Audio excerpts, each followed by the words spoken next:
So I think that's how I became most successful. So the big question is, what are top agents doing to absolutely crush it in real estate, grow their teams and add more transactions year over year while so many struggle? To get the answers, we interview top real estate agents to learn their secrets to success. Listen, we believe every agent should make a minimum of $100,000 per year, and we're on a mission to make this happen. We've already helped over 100 agents achieve this with our coaching. So if you want to fast track your business growth, get to your first $100,000 in GCI or add another $100,000 in GCI using social strategies, then head over to go.eliteagentsecrets.com, or you can just click the link in the description below. Also, just make sure to follow us, hit that subscribe button, and if you get any value from this at all, please tell a friend and leave us a review. My name is Andrew Dunn. And my name is Peter Michael. Welcome to Elite Agent Secrets. One of the things you've touched on at numerous times, which is actually about being a local expert, which is your second topic. So I want to dive into that because, again, this is something that we're big on because a lot of agents, a lot of people who are listening to this show probably are taking on everyone and everything, and they don't have a niche, they don't have a brand, they don't have a certain clientele, which we always see harms you. You might think it helps you short term, but it actually harms you because you're serving everyone, so you're serving no one, basically. It's kind of the witty or the pithy quote that goes along with it.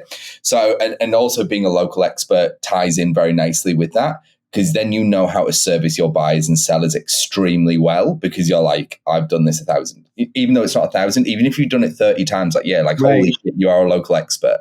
Like you sold that type of listing or that type of house 30 times in a year, and that's all you do. Like, come on. So unpack for us being a local expert and really carving that kind of trait into your real estate business, because for us, it's one of the most important things that you can do. So again, perception versus reality. So let's face it, if only 28% of the people think it's a good time to buy, then we have a broken message, right? So think about that. Same thing with the sell. You know, it's like houses are selling like hotcakes. I saw my neighbor's house, they got this. I should be able to get much, much more. And they're not the expert, but they're driving you to push the price higher than it should be, because from the seller's perspective, I can always come down, I can't go up. So let's start way up here. Okay. Well, in some cases, you know, you don't know how to price the house without a crystal ball, because we are getting 20, 30, 40,000 over sometimes. So you kind of have to like preset them on what the current market's doing. So perceptually, if only 28% of the buyers think it's a good time to buy a home and the sellers think it's an unbelievable time to sell a home, okay, are they going somewhere? So you kind of have to like show them that there's a process. So how do you bring value to the table for them? So you got to see what's your situation, right? So you're talking about selling a home right now. Is that correct? And so what you want to know is like when you differentiate with the customer or the seller, you know, they already have their perception, you know, about the market, you know, what they think. And they have a perception about what they want to do to the house. So you as the expert have to look at the local data. So if I said to you, and let's say this neighborhood or subdivision or little town, if you do an active search, we call it an area market survey. So that would show you how many homes are on the market, how many are under contract, how many closed in that window of time. And so perceptually, you know, you may not realize there's only 8 homes for sale. You might think there's like 30. So if I ask people, they always think there's more than there is. So that's number one. And the other thing is they're hearing national headlines. So the headlines, they terrify, they don't clarify. So when we know they're seeing that, hey, the foreclosures are up 50%, that's kind of scary because it flashes you back. But in reality, if there was one foreclosure and now there's 2, it's up 100%. So it's not relative to what the market's really doing. So you have to educate them that say, look, like, let's say you know what their fear is. Their fear is that I think it might be the best time or the worst time because I think the market's going to tank. The war in Ukraine, we better sell it before the stock market and the dollar crashes. So you got to kind of understand where their head is. So then you kind of weave into that cavity, if you get what I'm saying. And so the local market would be in your local multiple listing service. You pull the data for that area so you know how they stack up against the competition. And you say it's better to price it right about where you think the market is, because that'll generate multiple offers and then let the market drive the price up.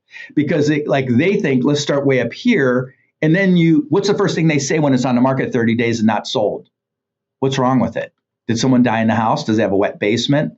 That doesn't seem right to me. Why is the house not sold? If it's not sold in like 2 minutes, people think it's on the market too long. And it's all relative. So you as the expert say the average days are 17 days on the market.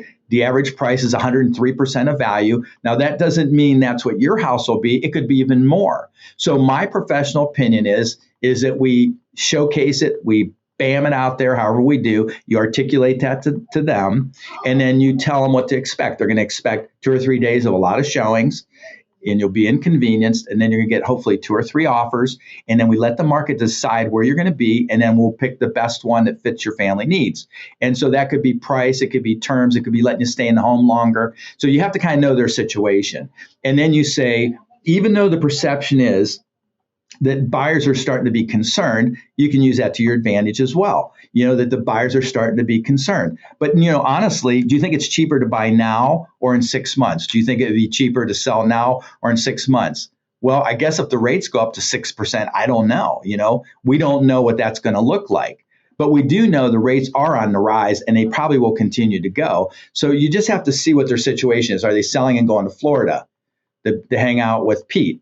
Or, are they going to downsize or just buy an RV and just drive around the world? I mean, I don't know.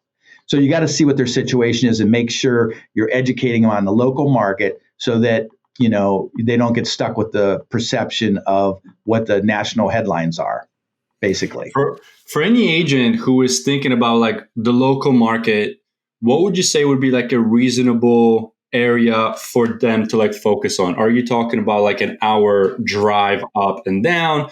Because that's one of the things that I'm trying to define as well, because we have 3 different counties between where I'm at to Miami and a little bit north. And I've just kind of sold a little bit of everything between, like, if you guys are familiar with Southeast Florida, from like Port St. Lucie all the way down to Miami. But that's like an hour and a half north, hour and a half south, which starts to become rather difficult because I don't consider myself to be a local expert in every single town or subdivision, but I do consider myself an expert, like in my area, like Boca, Coral Springs, Parkland, Delray Beach, Deerfield Beach, which is a lot more manageable. Well, I think probably what I would do is you have to look at what your goals are, So for me, remember, I've done this for a long time. So, I had 5 kids, a wife, stayed home, no healthcare, no retirement. So, and 5 mortgages. So I had a lot of extra pressure. So I had to drive hard. So I went out of my way, got abused more because I did it because I needed to. Now I don't need to as much. So my goal now is 40-minute drive. So like I live in a certain area, I put a pin, do a 40-mile or a 40-minute drive. How far would that be? And I'm comfortable with that. Now, in the seller's market, working with buyers, for sure, you don't want to do that because they'll whip you around. You want to be the dog, not the tail. So you have to kind of like be strict on how you do that. But on the seller's side, being a seller's market, I might go the exception because no matter what, if it's priced realistically in decent area, location, it's probably going to sell quickly anyhow. Right? Absolutely. And so in that point, I might bend the rules, but I prefer to be off 3 days a week and work 4 days a week and crank out like maybe 130 transactions and crank out a big number. You know what I'm saying? I love how you're saying that so casually. I prefer to be off for 3 days of the week, work for 4, and crank out 130 plus transactions. Like most people are like, Dom, how the fuck in the world are you doing that many transactions working 4 days out of the week instead of 7 days? Because the perception is that as a real estate agent, we sit on the couch and eat pizza all day. And that we have to work 24/7, 365, hustle and bustle to make the next deal close, because otherwise we don't get paid. Well, and I know all of it all so well. Because remember, I told you, I grew up in poor end of town, blue collar, didn't have any understanding. Well, of course, now I do. But yeah, I think the key is infrastructure. So when you think about a customer, you want to think of a customer for life. An example I'll give you for me. So you're always looking for a buyer, looking for a seller, looking for a buyer, looking for a seller, So what if they don't buy or sell immediately? What do you do with them? Okay. And what if, like, I'll give you an example. I had a condo buyer. I went to church with them, and they said, the husband called me up and said, I can't take care of the house, the yard, the this, the that. And he goes, I want to buy a condo. And I said, okay. So I didn't really know him. So I met him at a condo, was trying to kind of read what was really going on, why they want to do it. Well, I showed them 3 condos and they kind of liked the one. And they said, can you come back to my house and tell me what you think about my house? So I go back to their house and I'm like, wow, there's not one step here. And I said, it's a ranch. So it had 2 front closets. They were complaining about the laundry in the basement and doing the tree trimming and the grass and whatever. And I'm thinking to myself, okay, so you're going to go to a condo, you're going to pay a fee to do these things. And it's going to be, because they were older, so it's going to be hard on them.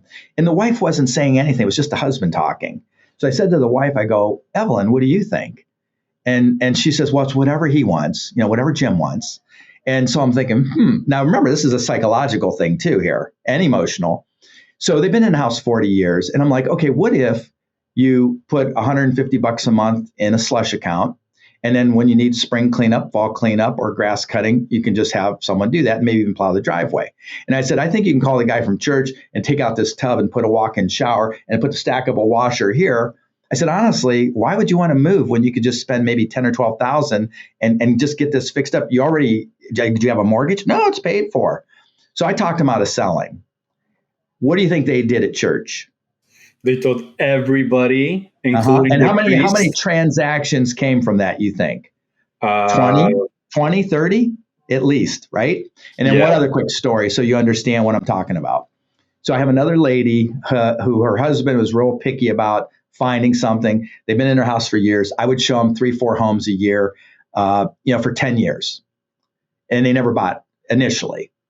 She felt bad. And I said, hey, anytime, it's not a big deal. I'm going that way anyhow, blah, blah, blah. And so they always knew I was really looking out for their interests, not necessarily looking out to make a commission, right, or have a deal. So I did 12 transactions with their family, 12. She didn't even buy for me from 10 years. Now, eventually they did buy and sell, and that was $1 million transaction.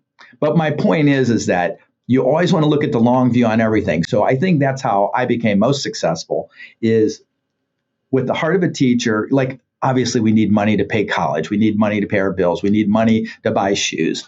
Because like I said, I had 5 children, 5 mortgages. My wife was a stay-home mom, had no health care, no retirement. We even had one of our kids with no insurance. So I know what it's like to feel like sweating bullets nonstop. And I worked night and day. I mean, I worked till 11, 12 o'clock at night, 80 hours a week. Well, then over the course of time, when you start doing it the right way, like I'm saying, people will refer you like crazy. And what do? They go online and check you out. So you got to make sure that you get those reviews. So if you go to DominicFonte.com, I have 348 5-star reviews. Now, I used to have written reviews, but they don't do you any good because everybody goes to Google. And so I get a ton of business from people that look me up and they see some of the reviews, and I at least get up at bat. So I get a chance to talk to them. And if I do okay, sometimes I win it. And then sometimes they go about the commission, like what's your commission and all that. And then I have to go through that script and dialogue that I have. But I think overall, when you look at the long view with the heart of a teacher and you're providing information, and then now it's to the point where I create little video content and I blast it out there and I blast it to my database to touch all the buyers, the sellers, past customers, no customers. But if I have their email, I send out something once a week and then I post stuff all over the place to make sure that they see. I'm always giving them relevant information about the current local market so that I have what's called top of mind awareness, so that when the time comes, that if they use me, great. And if they don't, they tell 2 or 3 people. And then you always remind them, it would mean a lot to me if you could just mention my name to any of your friends or family. Even if you have an enemy, I'm good with that too. Oh, and by the way, if you're interested in gaining access to our course and coaching programs, then head over to go.eliteagentsecrets.com.